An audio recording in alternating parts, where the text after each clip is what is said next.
Hi CTM students, welcome to the practice test for Chapter 11. It can be found on pages 650 to 651. And so here's the practice test. You see those same things on your pages. And as always though, remember to get some more practice. If you want to do more practice besides what's here, you can go to the chapter review and check out the problems on those pages. It looks like there's 42 more examples that you could go through. All those answers are also in the back, as well as the answers we're going over here on the practice test. But these ones I will guide you through step by step and show you how to get each answer that you see in the back of the book. And so let's get started. Example 1 here, 1 and 2, finding the missing quantity by using the simple interest formula. That formula, remember, is I equals P RT. I kind of remember I party, and so hopefully it's a clean, nice party, not something where you're getting in trouble doing bad things, but just a fun party where you're having fun with friends and hanging out and stuff. So I party. Anyways, we have the I missing. The P is 2,000. The rate here for number 1, 4% per year. That would be changed to 0.04 as a decimal. And 6 months. This is per year. So this value also needs to be in terms of years. So I would say 6 over 12 months per year. So that could be simplified. You could make that 1/2. I'm going to get my calculator out at this point. 2,000 times 0.04 and then times 1/2 or 0.5. I can write it like that, and let's see what I get when I multiply that all together. I get 40. So the interest for number 1 would be $40. And we'll just check that answer and see if we're right. If we are, we'll move on to the next one. All good to go. Number 2, same equation. I equals PRT. This time I just decided to write it down there. I didn't have to do that again. I already had it up here, but why not? I've already done it. Not going to erase it. So 288, and then the principal is $1,200. So the interest is $288. Interest $1,200, and the rate is 8% a year. So 0.08. This time we have the time that's missing. So this times T. What's 1,200 times 0.08? I can do this first. This is now just an algebra problem. So we've got this times 0.08 gives me 96. So I have 288 equals 96T. And it looks like this is per year again. And so this is going to be an annual time. When I take 288 and divide it by 96, I'm thinking that's going to be 3, and I got it. So 288 divided by 6, we get 3 equals T. What does T represent? What is that? 3 years. So put a unit, include units with that. 3 years, if you plug that back in, it should work out. This times 3 would give you 288. Let's just check our answer and move on if we're good. Quick check reveals that we're good to go. So number 3 and 4, in exercises 3 and 4, Greg Wright borrowed $5,000 from a bank for 18 months. Looks pretty important. 18 months, $5,000. Principal and the time. The rate of simple interest charged is 8.5%. And so how much interest did he pay for use of the money? That looks like another I equals PRT equation because it is simple interest. And so that's a simple interest formula. We're going to plug in principal, 5,000. The rate is going to be, move that 2 spots, 1, 2, you're going to have an extra 0 in there before the 8.5. And then the time, this is simple interest, 8.5. If it doesn't say, we assume it's an annual rate of interest, so I'm going to put 18 months over the 12 months per year. And then we work this out. You could reduce this to 3/2 if you wanted to, or 1.5. 5,000 times 0.085 times 1.5. That gives me $637.50 in interest that will be accumulated over those 1.5 years. Already checked the answer on that one. That one is good to go. What is the amount he repaid to the bank on the due date of the loan? So he borrowed $5,000 and then also paid this in interest right here. So we've got the amount paid back would be those two numbers added together, 5,000 plus the 637.50. This is the principal plus the interest right here. It's giving you the total amount paid back, $5,000 $637.50. So that's the final answer, and that jives with the book, with what they had for their answer. We move on to numbers 5 and 6. In exercises 5 and 6, Yolanda Fernandez received a $5,400 loan with interest at 12.5% for 90 days on August 1st. All right, so Yolanda made a payment of $3,000 on September 15. All that looks pretty important to me, all those pieces of information. And so this looks like a partial payment, that type of problem, a little more complex with this type of problem. I'm going to bring up some of the old lessons where we had the tables inserted into there. We're going to have to use some of those tables on this one. Okay, so I feel like I've pulled up the necessary tables. I actually pulled up all our completed lessons, the notes for this chapter, but we'll work through the problem. Hopefully I won't make a mistake here. If I do, we'll go back and figure out the mistake I made, but I feel like I got a good idea what to do with this problem here. So we've got this much, 90-day loan, August 1st is when we're starting. So I've brought up in 11.2 this table 11.1 where we have the days in each month. We know that 90 days is our term of the loan, and we're starting at August 1st. So where is August 1st? Here's August, day 1 is 1st. So we're going to have 213 plus 90 in terms of the number of days. So let's start with that. August 1st is day 213 in the year. And I'm guessing I guess it doesn't matter if it's a leap year or not, since August 1st, 90 days after that, will not go into February there. So what's going to be 90 days later? 90 days after that would be, just add 90 to that, it would be 303, which is what day of the year is that? 303, go back to this, find day 303. That is going to be right here at October 30. So 303 is October 30. So that jives with that. That matches up with that. October 30. So August 1st, October 30 is going to be our total length of a loan there. And making a partial payment, made a payment of $3,000 on September 15 right there. I feel like I should put a little day for day 303, which is October 30. So how much did she owe the bank on the date of maturity? So I'm feeling like we should also be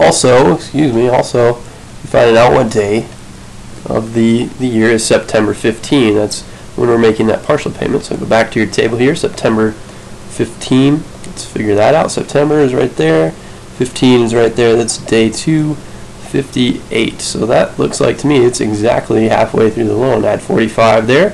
Add 45 more there, and you've got 90 total. So this was, I forgot already, day 258. Okay, so day 258. So let's see what the interest there accumulated for those first 45 days. So August 1st through September 15, that's going to be 45 days. This is just how I'm seeing this problem first. There's other ways you could write this out, but September 15 to October 30, that's going to be another 45 days, because you got 303 minus 258 here, and you had this being 258 minus 213 here. Okay, so 45 days. So let's start with this part first. I'm going to split this up into two parts here. We'll think of this first, and then we'll think of this after that. And so our interest is going to be principal times rate times time. It's not saying that this is compounding or anything like that.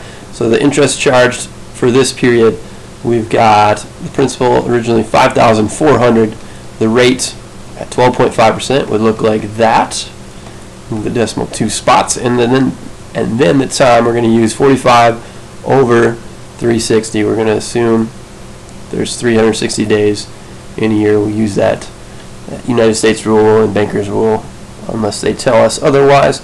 And so let's see what we got here when we multiply this all out. 5,400 times 0.125, and then times 45 over 60. Let's put that in parentheses. I believe it is 1 over 8, but I just want to make sure that I don't I'm thinking about that right. So yep, 1/8, so 0.125. So we multiply that together, $84.38. We round that off, $84.38.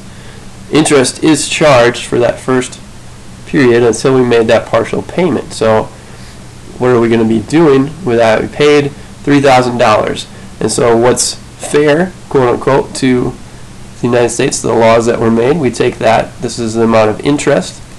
The first $3,000 we make, the first part of that, the first part taken off of that is interest. So we would say 3,000 minus this, that equals 3,000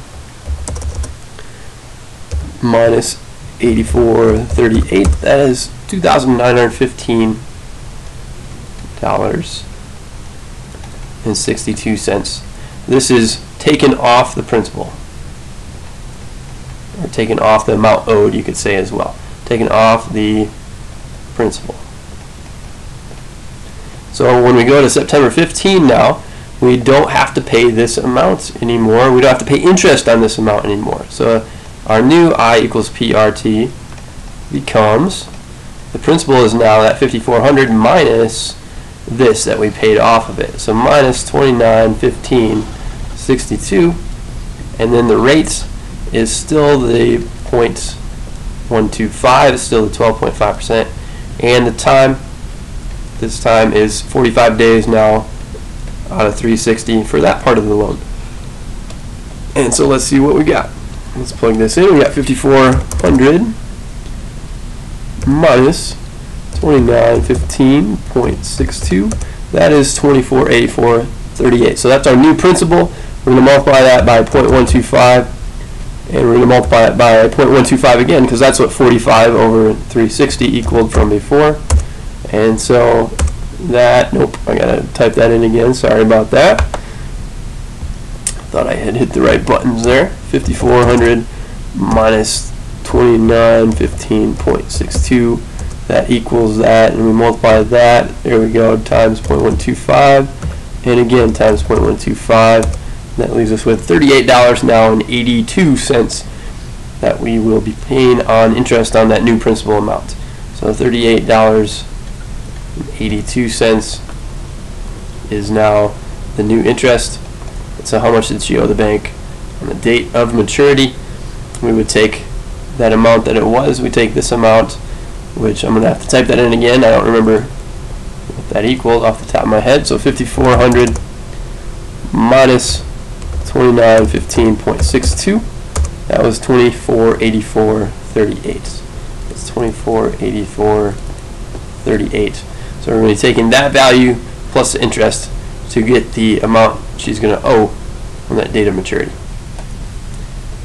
So we have 2484.38 plus 38.82. We have that amount plus that amount is giving me, I'll type that in, check that out here, 2484.38 plus 38.82 gives me $2,523.20. $2,523.20. If you look in the back of the book for part A, this is number 5. There's no part to it. This is the answer. Number 6, what's the total amount of interest that she paid on the loan? I'm just going to do that right over here because we already figured all that out right here and right here. I'll circle that in green. It was this number plus this number. That's the total amount of interest that she paid on the loan. We just add those two values together and see what we get. So 84.38 plus 38.82. We add those values together. We should get our answer. And so let's check this out. 84.38 plus 38.82. That is $123.20. Matching up with what you see in the back. So we are good to go. It's that much in interest.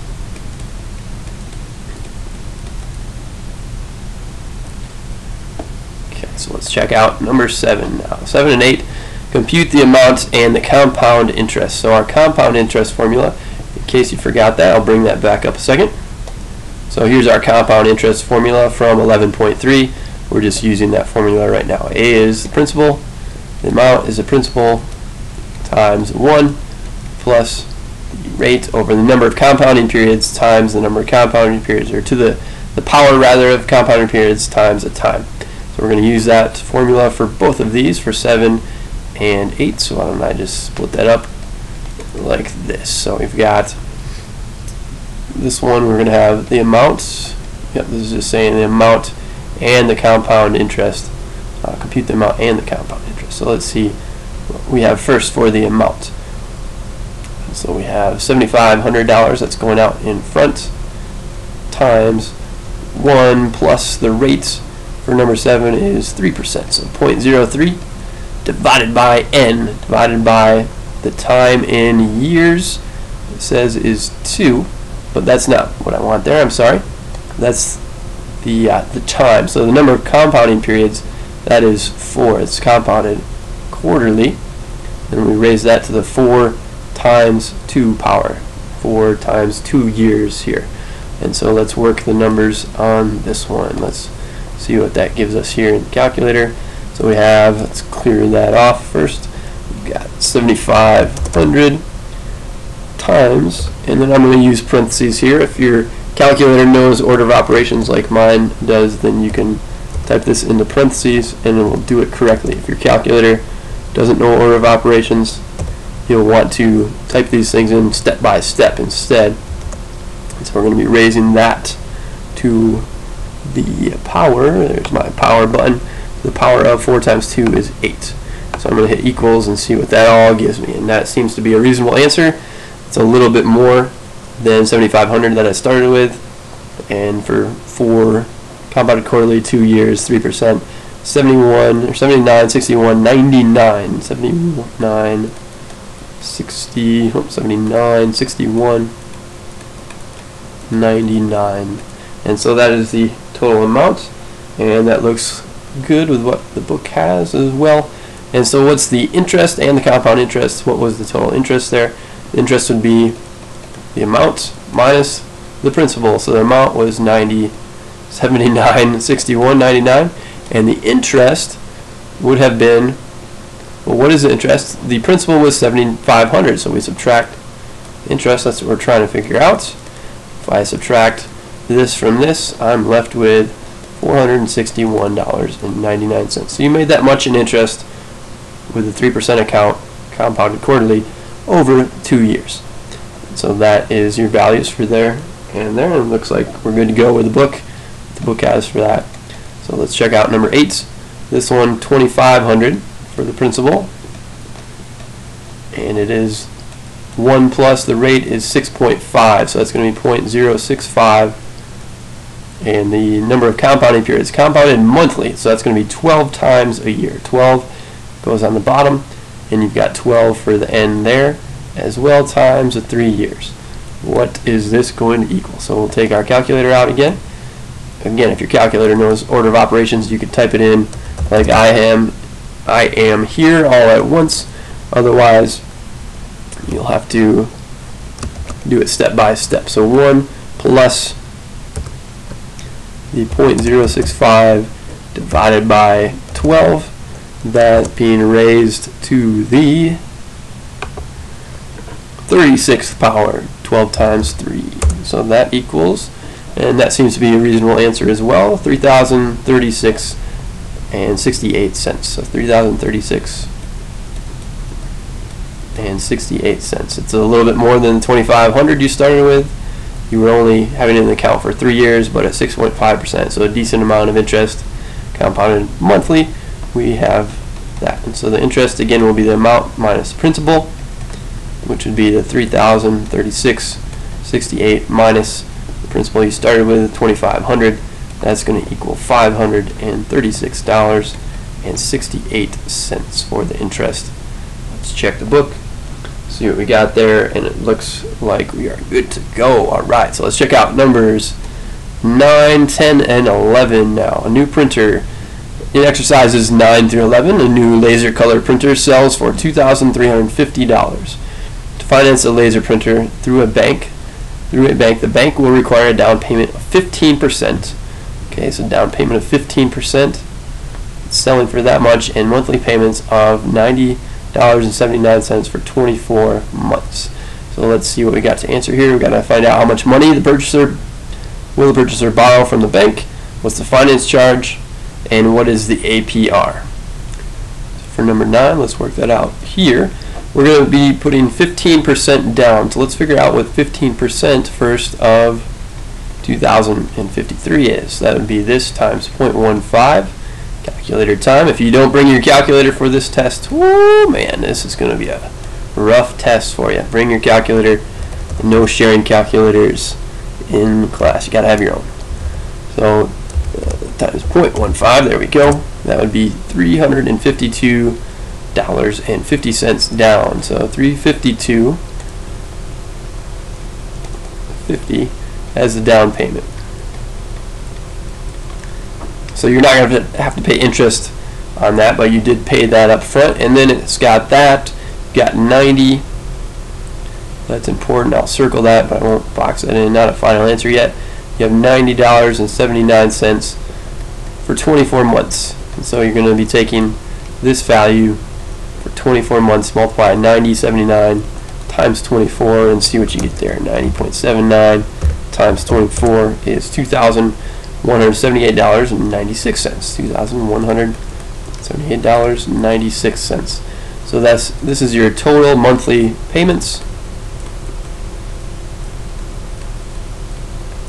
And so we should take these two values and just add them together. That's how much you're going to borrow, or that is how much you borrow from the bank. Actually, I'm doing an extra step here, so I did feel like that finding or figuring this out was important. First, let's check our answers out and see what we got here. Let me take that back. I wanted to circle that. That's not how much we're borrowing. That's how much we're paying back. So how much are we borrowing? So this will be, I feel like I'm doing some work that I'll be using later on. That's fine. I might be referring back to this in 10 and 11, but I've got the amount that I borrowed originally would have been just this minus the $352.50. I didn't pay that. I don't have to pay that back. I already paid that up front, but I do have to pay that portion of it back. So let's figure that out. $23.50 minus 352.5. That gives me $1997.50. That makes sense now. $1997.50. This is the amount financed. We paid that down, so that's not something we're going to finance. It's just the amount that we have left over. So this is the amount borrowed, or amount financed. That is our answer for number 9. Number 10, what's the finance charge that the individual is going to pay? So we've got this amount right here. Finance charge, we would take this value and we would subtract this value from it. We borrowed this much, but we had to pay back this much. So we're going to have $2178.96 minus the $1997.50 that we originally borrowed. They were charging us a certain finance rate. Let's figure out what the finance charge is. So we'll clear this out. 2178.96 minus 1997.5, and that gives me a finance charge of $181.46.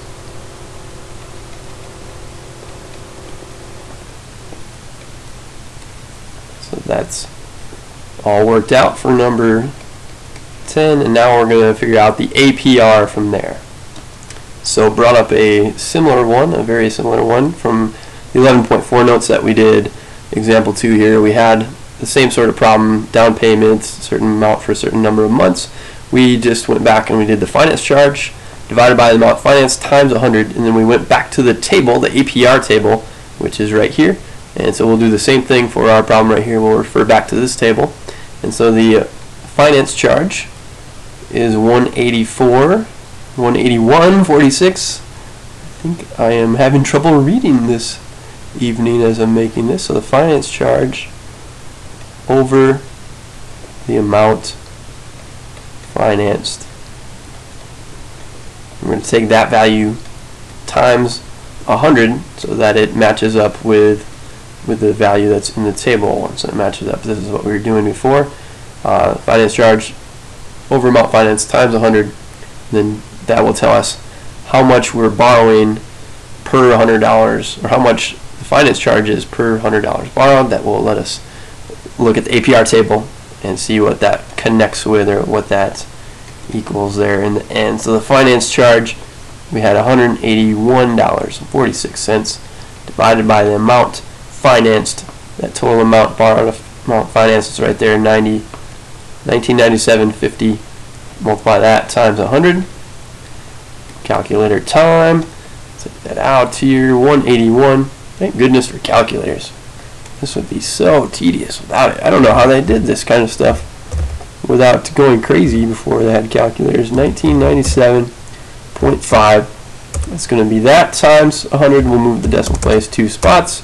9.08435. Blah blah blah blah. So 9.0843. I'll keep going with that. 4355. I'll round it off to a 6 there. I think I'm only using the first few digits here, so I'm thinking I'm only using that if I remember right. With the APR table, if they just use the 3, yep, they just use the 3 digits. So why don't I clear this off from what was there before? And so what was the interest rate here? We had 15% was the down payment. We don't know the interest rate yet. That's what we're trying to figure out. But we do know it's 24 months, and we do know that it's this much. It's $9.08. I'll get rid of this. I don't need that stuff because I'm saying this is this much per $100 finance. So it's $9.08 per $100. And so we look at our table here, and we've got that 24. There we go. And we're looking for the value that matches up most closely with that. And I would say right there, 908 is definitely closest to 909 in that row right there. And so what interest rates does that match up with? That matches up with this. And if we check the back of the book, that is exactly what we got there. So using table, that was table, don't remember the number off the top of my head, table 11.2. Okay, so using table 11.2, this matches up with the 8.5% APR, not 9, but 8.5% APR. All right, moving on to numbers 12, part A and B. So number 12, part A and B. Sandy Abramowitz, I think is how you'd say that, purchased a used fishing boat for $6,750. I don't know if that looks like it's worth that much to me, but that's what they paid for it. She made a down payment of $1,550, financed the balance with a 12-month fixed payment installment loan instead of making the 6 monthly payments. The 6 monthly payment, I think there should be an S in there. Monthly payments of $465.85. She decides to pay off the loan. How much interest will Sandy save? Use the rule of 78ths. And what is the total amount due to pay off the loan? So if we look at 11.4, I believe that is where we first saw that. And so here is our actuarial method, rule of 78ths. We're using these equations right here. So actuarial method, rule of 78ths. We're going to use this one for this example right now. So we're going to have that going on here for this problem. The U, it's 12 parts A. How much interest is she going to save? So let's just write that down. U is F times K plus 1. Unearned interest, that's what we're looking for, is, I forgot already. F times, yeah, I didn't forget. I just felt like I didn't have it all. But U times K plus 1 over, I think it was N times N plus 1. Yep, got it right. So these equations, not going to make you memorize them for the test. It's more important to me that you know how to use them rather than you can memorize them. So we've got the values here. What did F stand for again? F was the original finance charge. So the original finance charge is going to be, we might have to figure some stuff out here first for that. Okay, so we'll have to do a little bit of preliminary work. I was just thinking about that a little bit, how to tackle this problem. I'll get rid of that, even though they missed that S in there. It looks like a little typo in the book. So we had this 67.50 minus the 15.50. This was the original price minus the down payment, and that gives me, looks like 5,200. I don't have to get a calculator for that one. So this is going to be the amount we're going to have to finance, but it's not the finance charge. Finance charge would be the interest on top of that, and it looks like there's going to be these 6 monthly payments instead of paying the 6 months. So each monthly payment is $465.85. It was going to be a 12-month fixed installment loan, but she's instead paying it off after 6 months. So she decides to pay off the loan. And so 12 times 465.85, let's see what that equals. Get out a calculator. 12 times that, 465.85, that equals $5,590.20. $5,590.20 is the monthly payments, the total monthly payments.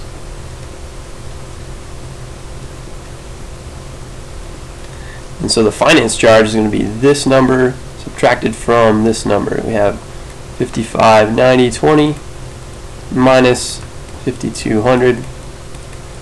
That's going to leave me with $390.20. This is the finance charge, the original finance charge.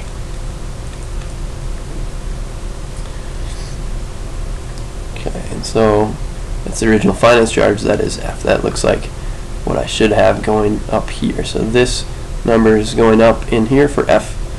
We've got $390.20 times K. What did K represent? K was the number of remaining monthly payments excluding the current payment. So that looks like we should put in a 6 there instead of making the 6 monthly payments. I guess I don't feel like it's real clear here, but it's sounding like she made a down payment, fixed balance.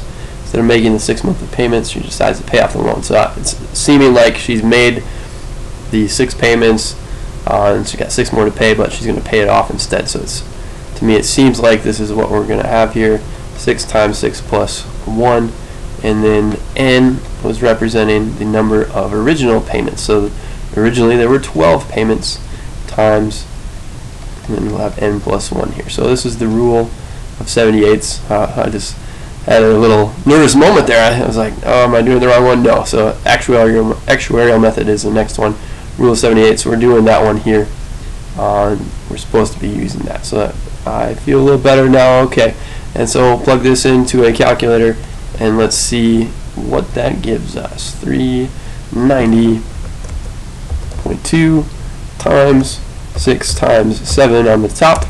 That gives me that on the top, 16,388.4. 16,388.4, and on the bottom, 12 times 13 would be 156. 12 times 12 is 144. That's 12 more than that. So let's take that number and divide it by 156, and that gives us $105 approximately and some change. So $105.05, and that matches up with what I see in the back of the book. So we did part A right, it looks like. So we got $105.05. That is one ugly looking zero. Let me make that a little cleaner looking. That's better. And now part B. What is the total amount due to pay off the loan? How much you're going to have to pay off the loan? So we have 6 more monthly payments to make. So we're going to have this 6 times the 465.85. That's what it would have been had there not been any interest taken off. But we're going to take this value and subtract now this unearned interest. This goes in here. We no longer have to pay that part of the interest because we're paying it off early, and so that should give it to us if we just type this into a calculator. 6 times 465.85, that yields a value of 2795.1. That's how much we would have had to pay, but we're subtracting 105.05 from that. And so now our new value has become that much. Let me check something in a second. That wasn't a typo back here. I was just reading that wrong, so that changes a little bit here. That's going to change our value here. So instead of making the 6th monthly payment, it's not, instead of making the 6 monthly payments, that's how I was reading it, but it's the 6th monthly payment. So she's made 5 payments already, and now instead of making that 6th monthly payment, she's going to just pay it all off. So she still has payments 6 through 12 to make, meaning this value right here should be a 7 and not a 6. That is making more sense now. Now I don't feel like I was I feel bad. I feel bad because I just pretty much bashed the bookmakers and like, you guys made a mistake, but they didn't make a mistake. I made a mistake. I am human. So let's work this out and check out the numbers there. So 7 times 465.85 minus 105.05. That leaves me with the number that I see in the back of the books, $3,155.90. So $3,155.90. And that's how much will be needed to pay off the loan. So if we go back to that formula here, number of remaining monthly payments excluding the current payment. So that current payment is the 6th payment, so we're excluding that.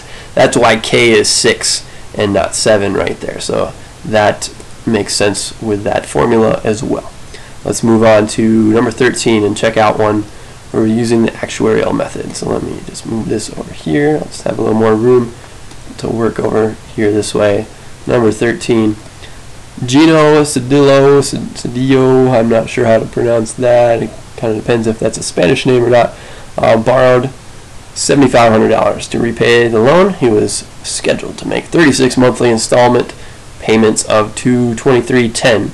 Instead of making his 24th payment, Gino decides to pay off the loan. Determine the APR, how much interest will he save using the actuarial method, and what's the total amount due to pay off the loan. So very similar question to what we just did, now just using the actuarial method instead. So we're going to be using this equation now instead of the Rule of 78's equation. So determine the APR first. It looks like, let's figure out some other things, some background information first. So he borrowed this much and had scheduled to make 36 payments of that much, and instead of making that 24th payment. So 36 payments, but first let's figure it out. 36 payments of $223.10. What does that equal? That sounds like an important piece of information to me. So 36 times 223.10.10 would give me $8,031.60.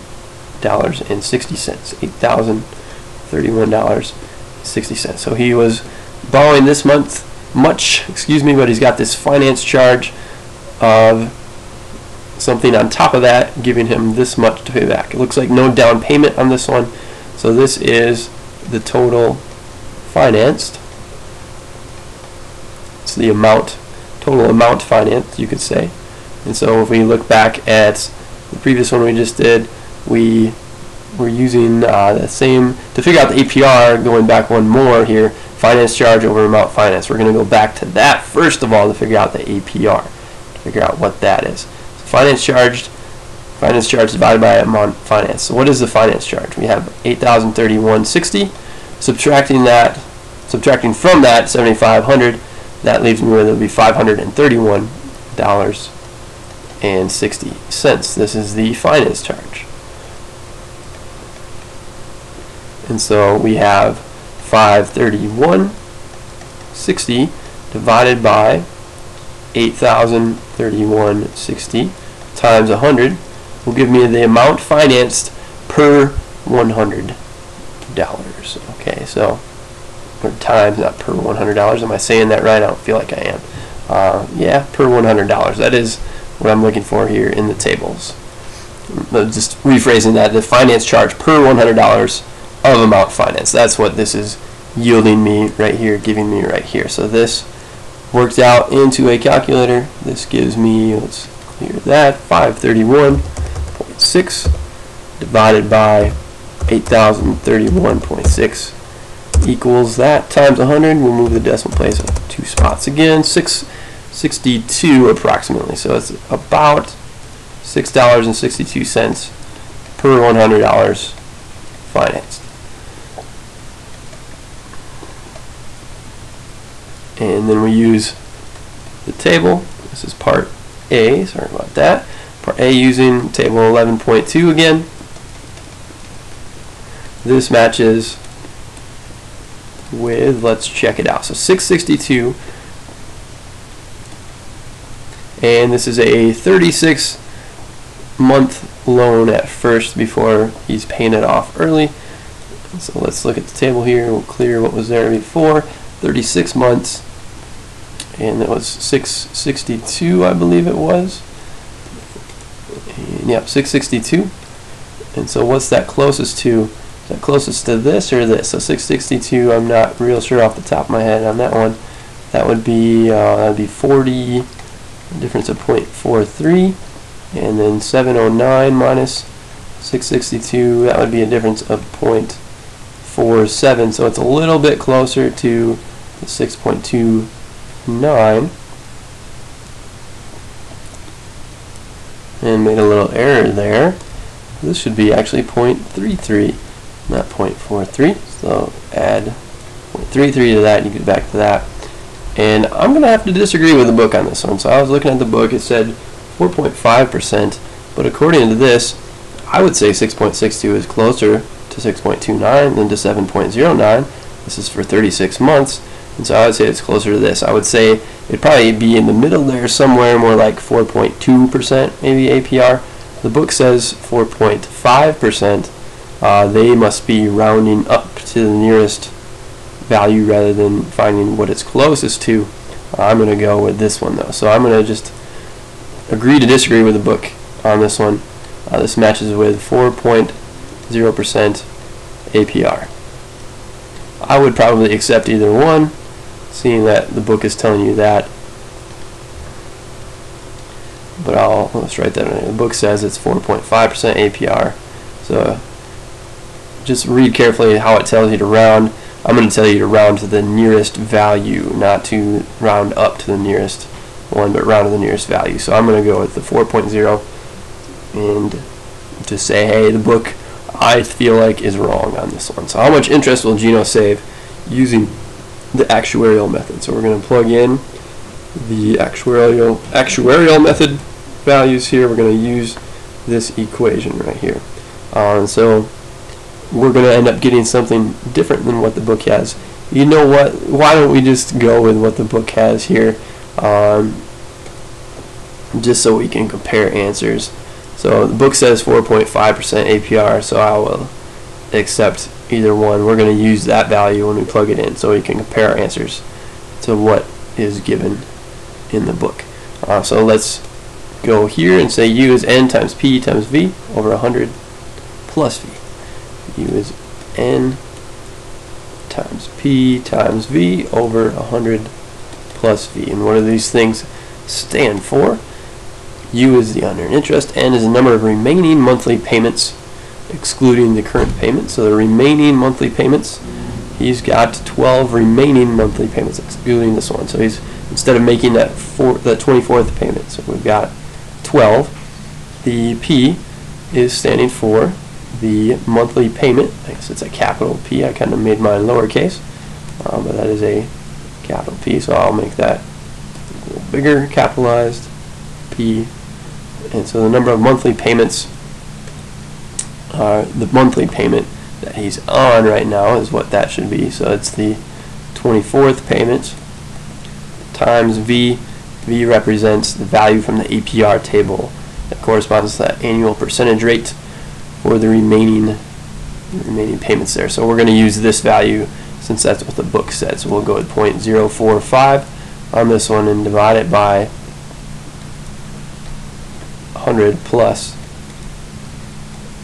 0.045. I was feeling like I was doing something off there. This we don't actually change to a decimal, so I was looking back at our examples here. We did 11 0.4, we just leave that value as it is. It's not changed to a decimal from a percent. We're just using the value straight up as it is. So go back to here and plug that in as just plain old the value from the APR table.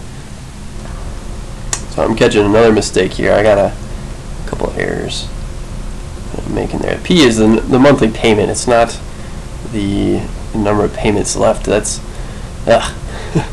the monthly payment is $223.10. That's what goes in here. So $223.10, and then this V, I'm still checking into that a little bit, trying to see if they want us to use the 6.62 or something else, because this didn't jive with what was in the back of the book. I feel like I need to check that out a little bit more. I'll get back to you. I'll pause it just a second. I'll get right back to you. Okay, so let's go back and fix some things here. I had to think about that for a little bit longer than I'm used to on these videos here, but this V, this is where I was messing up the most. If you look here back at the tables, or back at the formulas, it's just because I wasn't reading this close enough. I forgot to remember that V is the value from the APR table that corresponds to the annual percentage rate for the number of remaining payments. This is the part I wasn't reading closely enough. How many remaining payments are there? There are 12 remaining payments, excluding that current payment. And so going back to here, this V is not going to be the 6.62. The V is going to be from the APR table. Clear what was there before. So now we're going to use what the book had, 4.5 instead of the 4.0 that I came up with. I still feel like that is correct, or a better estimate. 4.2 is probably about the best estimate, but there are 12 remaining payments. And so I'm not going and using this 7.09 or 6.29 or the 6.262 that's in between there. I'm using the 12, the 4.5.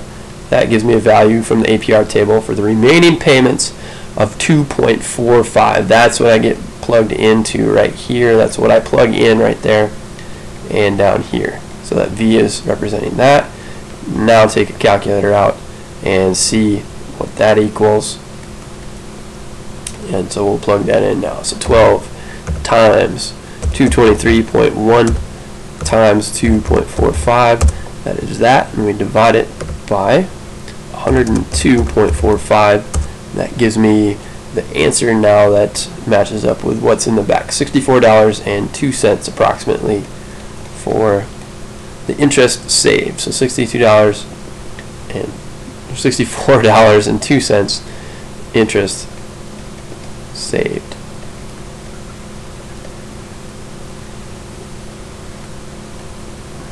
And from there, part C, what's going to be the total amount due to pay off the loan? We've still got $223.10. We had the 12 monthly loans plus that 24th payment, that amount. So we're going to have 13 payments that we're making times 223.10, and subtracting the interest saved, subtracting the $64.02 that we're saving. This ends up being, calculator time again, calculator gives us 13 times 223.1.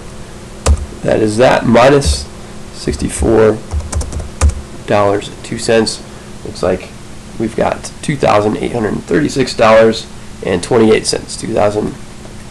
$2,836.28. That is the total amount due.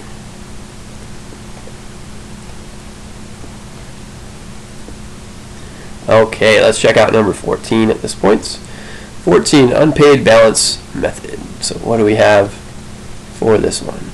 Michael Murphy's credit card statement shows a balance due of $878.25 on March 23, the billing date. So we had this and this March 23, the billing date. The period ending on April 23, so it looks like his billing date is the 23rd of each month.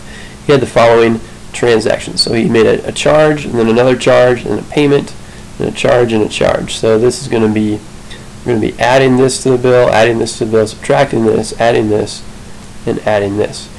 And find the finance charge on May 23rd using the unpaid balance method. Assume that the interest rate is 1.4% per month. So part A, this is what we're starting at, this 878.25. If we use the unpaid balance method, that looks like one of, there, we're almost there, Dora the Explorer, going back to her. So we're going to have the date, balance due, number of days. It didn't change. This is wrong one, sorry, the unpaid balance method was the SpongeBob one. We're going to do the average one, it looks like, I think in the next example.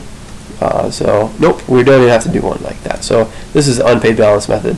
This way is a little easier actually. It's not quite as tedious to figure out the calculations, but I don't think it's as fair to the consumer as well. So what is the unpaid balance at the end of this transaction? Let's figure out what that is. We had 878.25 at the start. Then we're going to be adding all the charge values to it. So we're going to be adding the 95.85. We're going to be adding the 68.76 and adding the 90.52 and the 450.85. Michael, you should be paying this off at the end of each month. I'm telling you, you're just going to keep paying those credit card companies more and more of your money and won't even realize it. 878.25 plus 95.89 plus 68.76 plus 90.52 plus 450.85. That gives me a total of 1584.27.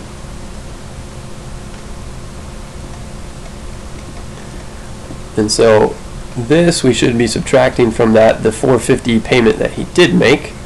So take that minus 450, and that will leave you with, looks like $1,134.27. So this is the unpaid balance at the end of the month.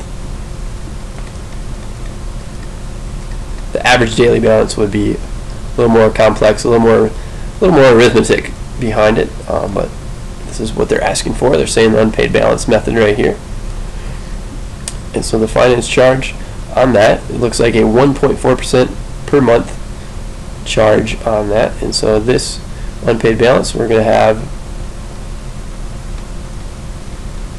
we'll be taking that value and multiplying it by, well, I'm getting ahead of myself a little bit. Let me take this, I'm going to copy this or just move this down later. I'm going to use this later. I've already did more for part A than I needed to do, but this will be used later on in parts B as well. So for part A, I've done too much, I've said too much as it is. I just needed to do all this kind of sequester this off to the side here. Part A, all I really needed to do for part A was to take the amount at the beginning of March, so 878.25, multiply that by the 0.014. That's the unpaid balance as of March 23rd, and that gives me, let's figure that out, 878.25 times 0.014. This is the monthly charge, so that's about $12.30, and that matches up with what's in the back. So $12.30 for part A. Part B, on the new account balance using this, the new account balance for the finance charge found in part A, this would be the new account balance right there. So part B, new account balance is right there. It looks like perhaps I added something together wrong. Let me check that out a second. I don't know if you can tell. I think I'm a little tired. So I've got everything right here. This is good. This was good to go. But part B, let's make that a little smaller. Okay, this is going with part B here. I had to figure all this out. I had this unpaid balance. I'm going to take that. Now this is part B continued. I'm going to be taking that amount,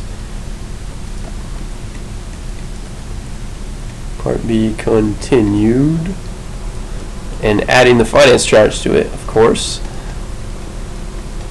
And so I got that amount at the end plus the $12.30. Let's see what that gives me.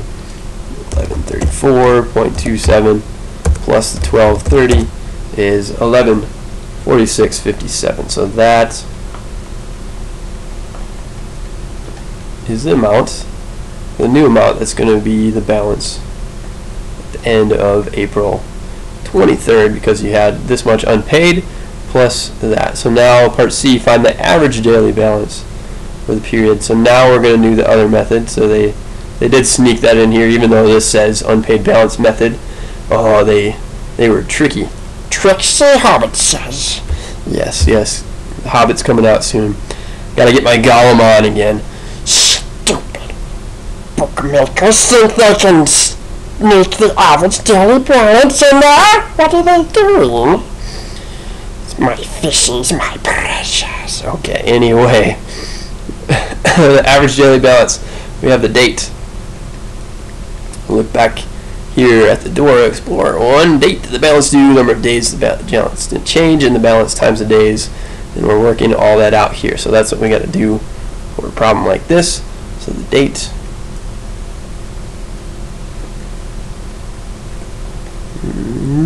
There we go. And again, the balance due on that specific date, the number of days, the balance didn't change, so the balance due, and I'll just make it a little shorter here for the sake of what we're doing, unchanged number of days, and this would be the balance times the days in this column. Alright, so let's work this out. On March 23rd, the balance was, balance due was 878.25, and the number of unchanged days, it didn't change from here to the 26th, so that's 3 unchanged days. The 23rd, 24th, and 25th, it did not change. The balance times the days, that gives me 878.25 times 3, 2,634.75. 2,634.75. Calculations aren't hard here, they just are kind of tedious. We just have to work through them. March 26th, you had a change of, you added the 95.89 to that. So this, I'll just write it like this, plus, I'll write this in, I'll go with a different color just to differentiate between what I'm doing there. This plus the 98, man, 95.89. This will equal our new balance due would be, let's clear this, 878.25 plus 95.89, 974.14. So that makes sense. It's our new balance due. 974.14. How many days did that not change? From the 26th to the 30th, it's not going to change for 4 days. Subtract 30 minus 26. It's not going to change for the 26th, 27th, 28th, and 29th. So take this new balance due and multiply that by 4. So this times 4 gives me 38.96.56. 38.96.56. Now let's figure out March 30. There are 30 days in March. Remember, 31 days in March, sorry. 30 days have September, April, June, and November. All the rest have 31. So we've got here, this will be plus, made a charge on the restaurant bill there, 68.76. That's going to equal, from before, add that to this number, 974.14 plus that 68.76, $1,042.90, $1,042.90. How many days did that not change? So March 30 to 31st would be 2 days, and then April 1st and 2nd would be another 2 days. That'd be a total of 4 days. And let's take this number times 4. Let's see what we get. Times 4 is 41.7160.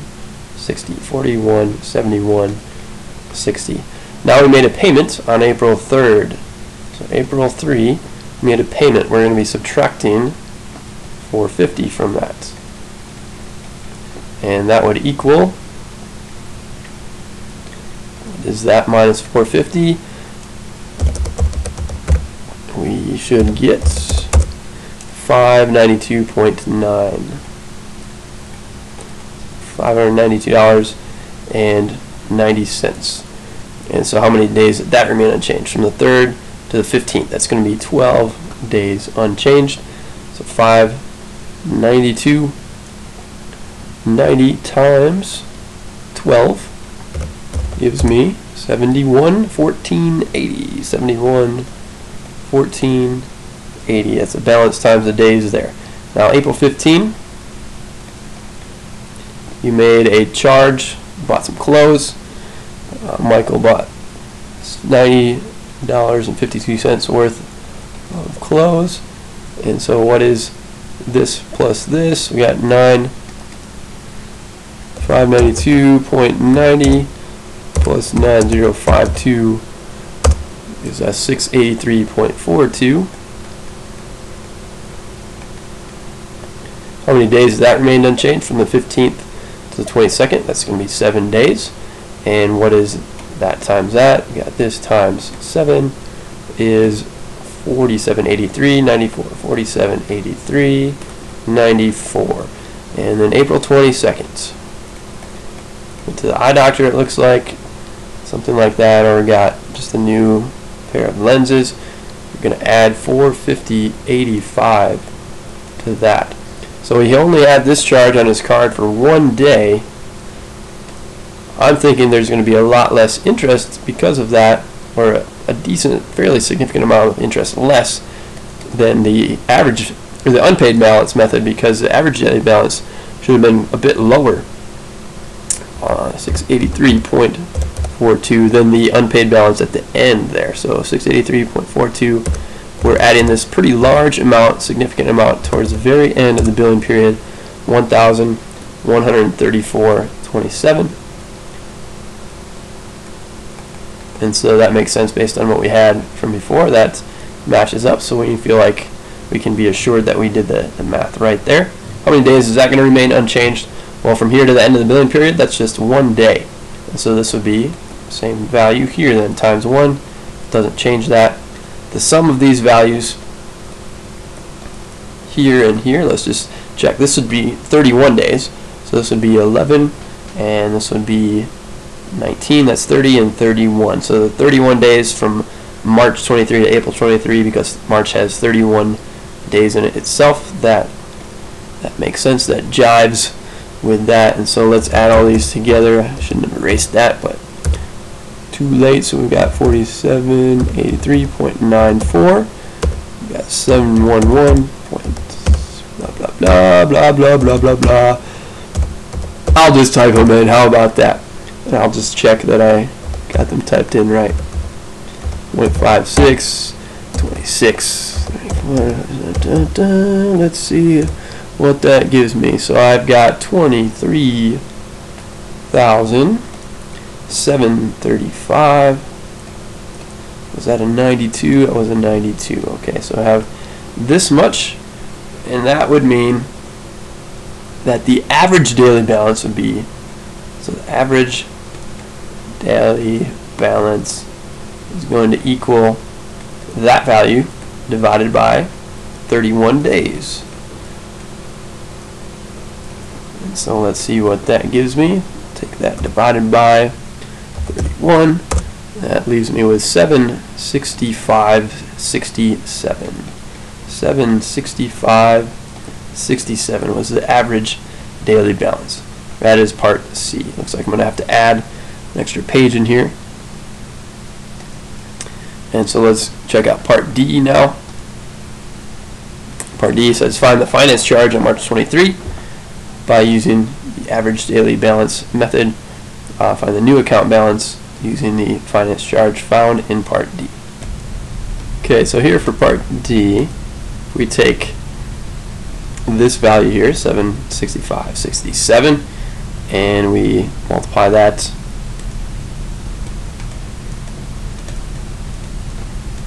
by the 0.014. This is just interest equals principal times rate, and then the time is just 1 month, so I'm leaving that out here. This gives you, that into a calculator here, this gives you our 765.67 times 0.014 gives you a value of $10.72. And so I was kind of deliberating there for a while, thinking, well, how could they charge us? I really feel like this should say April, unless I'm not thinking about this clearly. But I feel like that should say April, because finance charge on March 23rd, how are they going to know to charge you on March 23rd that amount until you've gone through the whole month of March and then to April? I feel like that should say April 23rd, but so be it. Maybe I'm just having a brain fart here, but I don't feel like I feel like that should probably say April 23rd using the average daily balance method. And then I also noticed here in 11.4, this should have said June 10 to July 9. I got my month backwards. We'll see if any of you catch that. The first person to catch that, I'll probably give you a bonus point if you're the first person to tell me.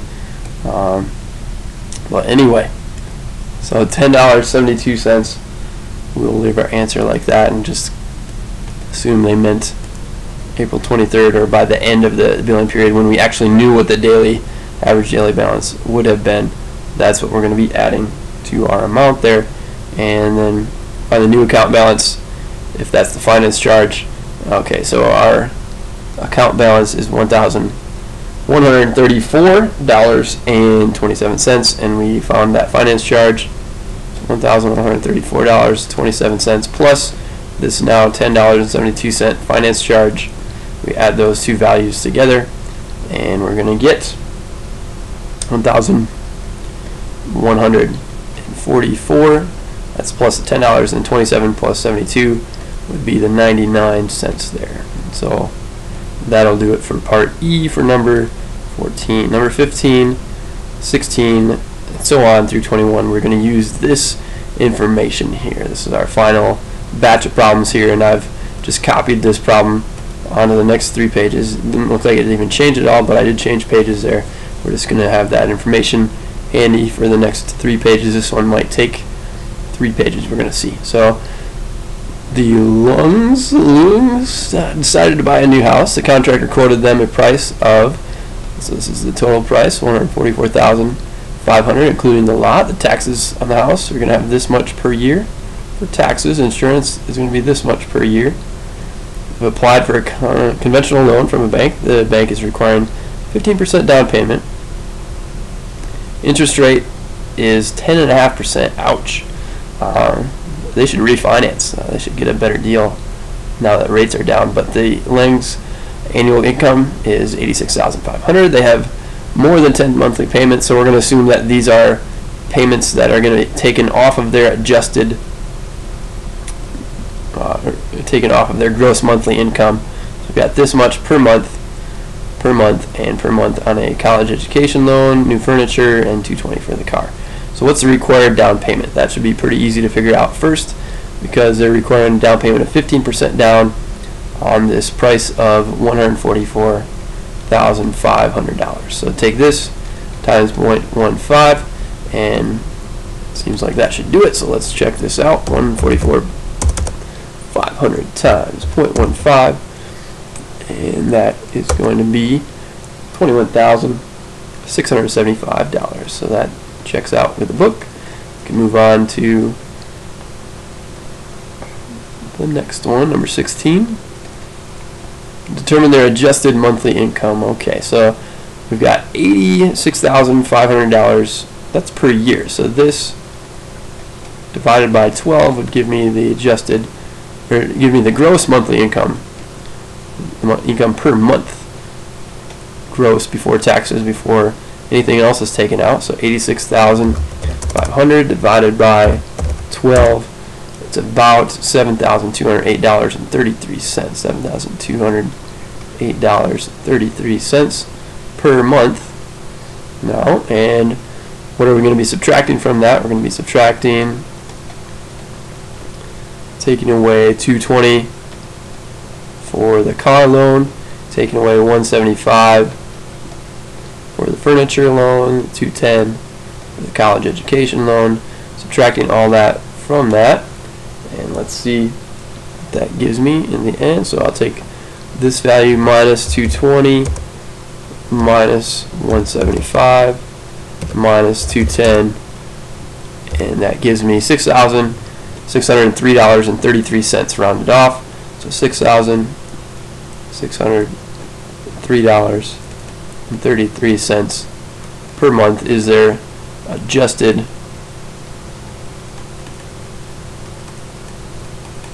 monthly income.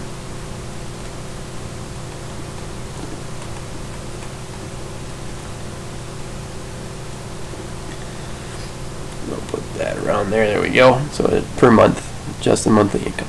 Number 17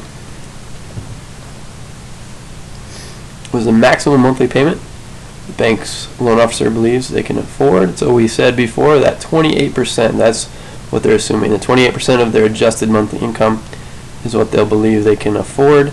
So we take this times 0.28, put that into a calculator and see what that gives us. So let's take that rounded off now, times, let me clear that. It's going to do a bunch of stuff I don't want. So 6603, there we go, times 0.28. And so they believe that they can afford that much. So $1,848.93 per month.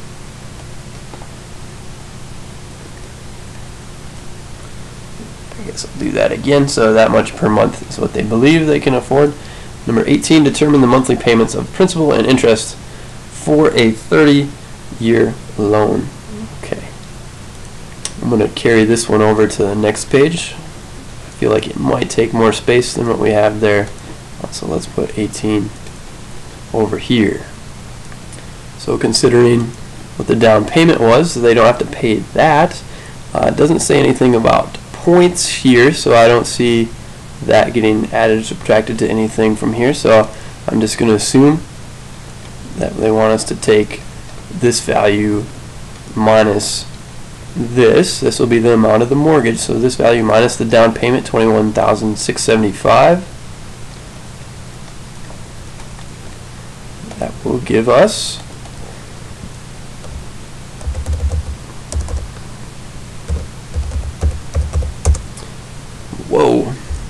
something went off there. So let's try that again. 144.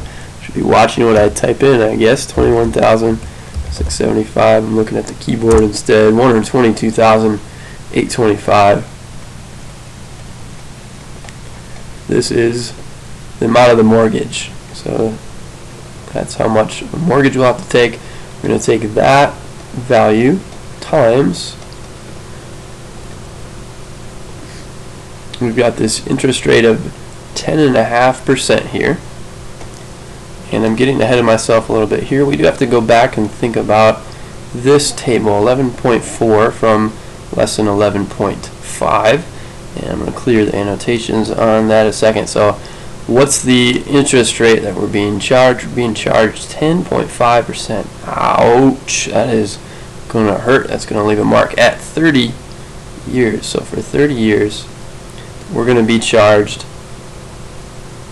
9.15. This is monthly payment per $1,000 of mortgage. So it's going to be $9.50 per $1,000 mortgage. This includes the principal and interest. And so let's get rid of that a second. And I don't know if I wanted to do that. Let me keep that there. So per $1,000 charge. So how many groups of $1,000 do I have in here? I want to take that just like I had before when I was figuring things out like this. Take your mortgage value divided by $1,000. This will be that much per 1,000. Then you look at the table and you multiply those two numbers together, that 9.18 that we had here. So this equals, just move the decimal 1, 2, 3 spots.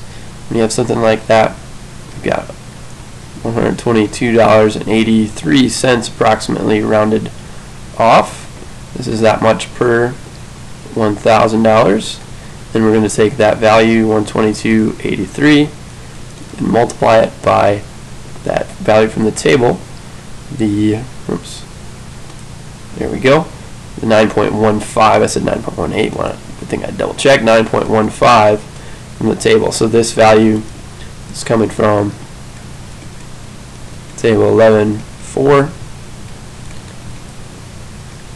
where you were having the 10.5%, 10.5%, and 30 years. So we had that value coming from that, and we multiply this together. Let's see what that gives us. So 122.83 times 9.15. So their mortgage is going to be for $1,122.90 or 89 cents. We round that off. 1,123.89 cents per month. Principal and interest is what we're assuming there. And checking the book, it gives me 85. So I'm kind of wondering if they didn't round off. Let's check the numbers on that and see if they didn't round off. If they didn't round off, then we won't round off either up here. So taking this divided by 1,000, if we left that as 0.825 right here, and then multiply that instead by 9.15, let's see if that gives the same value then. And so there, that gives the same value. So why don't we go back up to there and just make that quick little change. Let's change this to 0.25. I guess you should not have rounded off there, and then take that and put that right there, and so that would give us that value instead. So it saved us 4 cents a month. Times 360 months that we'll have in this 30-year mortgage, that could help a little bit, save us a little bit, not too much, but 10, what, like 12 bucks, 12 something and some change, 13 bucks, something like that. So this much per month. This is what we're going to be paying for principal and interest.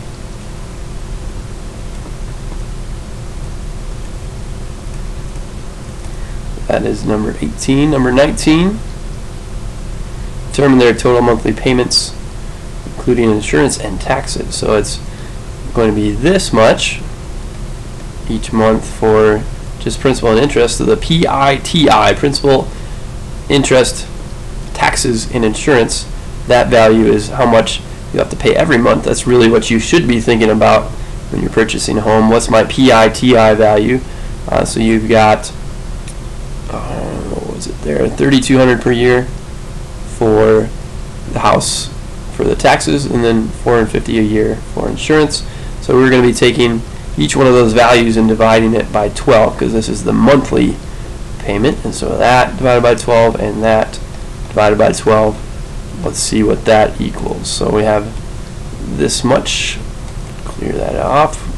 123.85 plus, and then our calculator knows order of operations. So if I put divided by 12 first on this one, that will do all that for me, right? Okay, so it's that much per month without the insurance included here yet. So this divided by 12 will also include the insurance, $14.28, and we round that to 0.02. So $14.28.02 a month, and we'll say that's PITI, principal, interest, taxes, and insurance.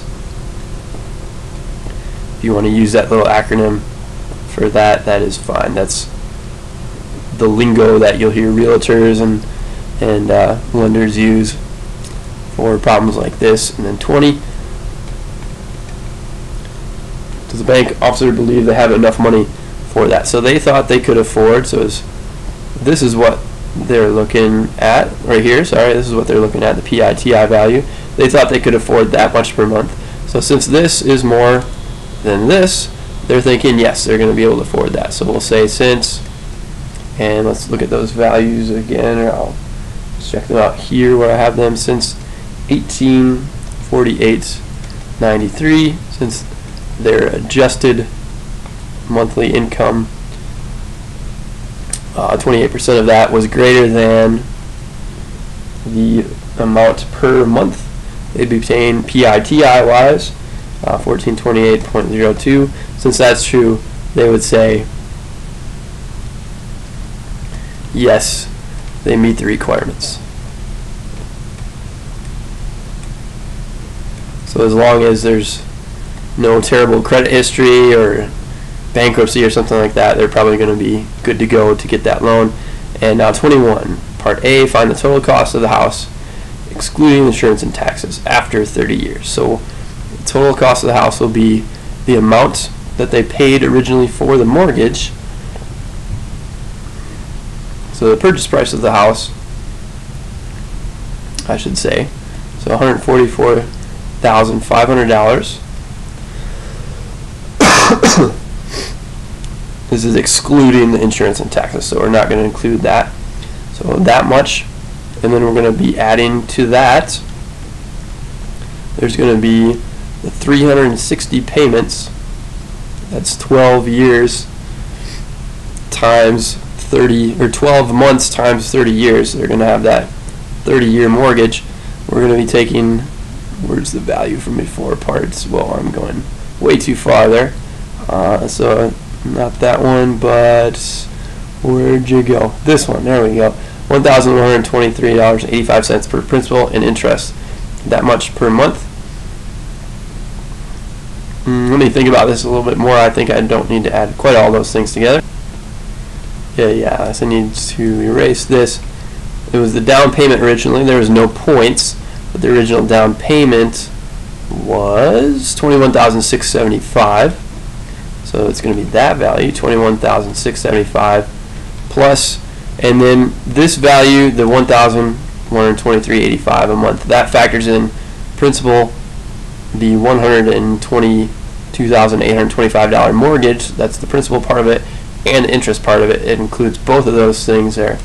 So I'm going to take that number, $1,123.85, multiply it by 360. We'll just do it all at once. And so this number right here, if you're wondering where the heck did you just get that from, Mr. Wagner, this, remember, is the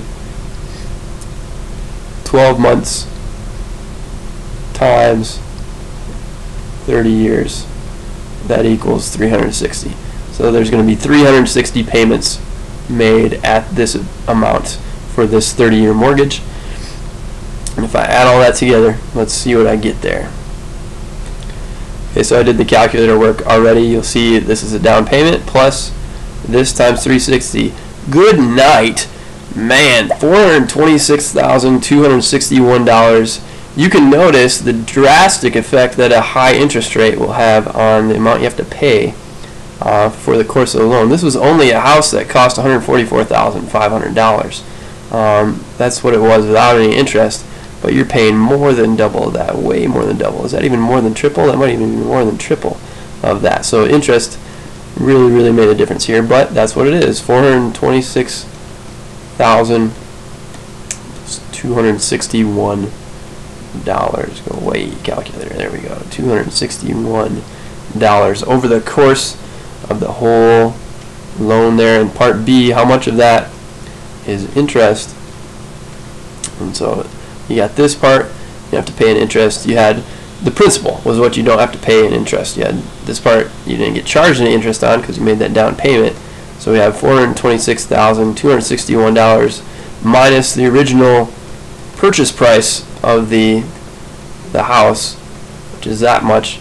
That equals, so we subtract from that $144,500, that leaves you with a whopping $281,761 in interest.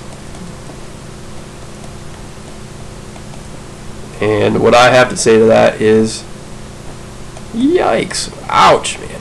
So I hope that goes to show you that it pays to get a good interest rate on a house. It pays literally big time.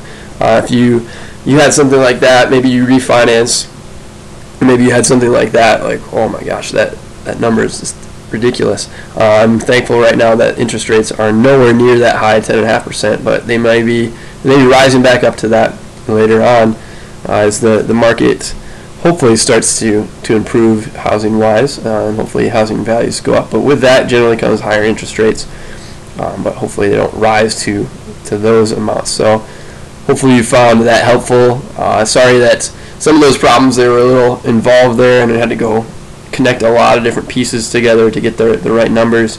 And I still feel like they had a mistake there in the book on a couple of them, but if you can come and explain away those mistakes to me, I will definitely give you some bonus points. But I really feel like there was those couple where they should have changed some of the wording a little bit, but we'll go with that, and hopefully you found that helpful. Again, let me know if you have any questions in class about anything there, and hopefully the test will go well. Hopefully this prepared you well for it. Remember, you can go back and review more problems here on these pages if you want to check out some more problems like that. Focus on the ones that you need extra help with. Check all your answers in the back with those problems as well. Alright, be ready for the test. Coming up soon.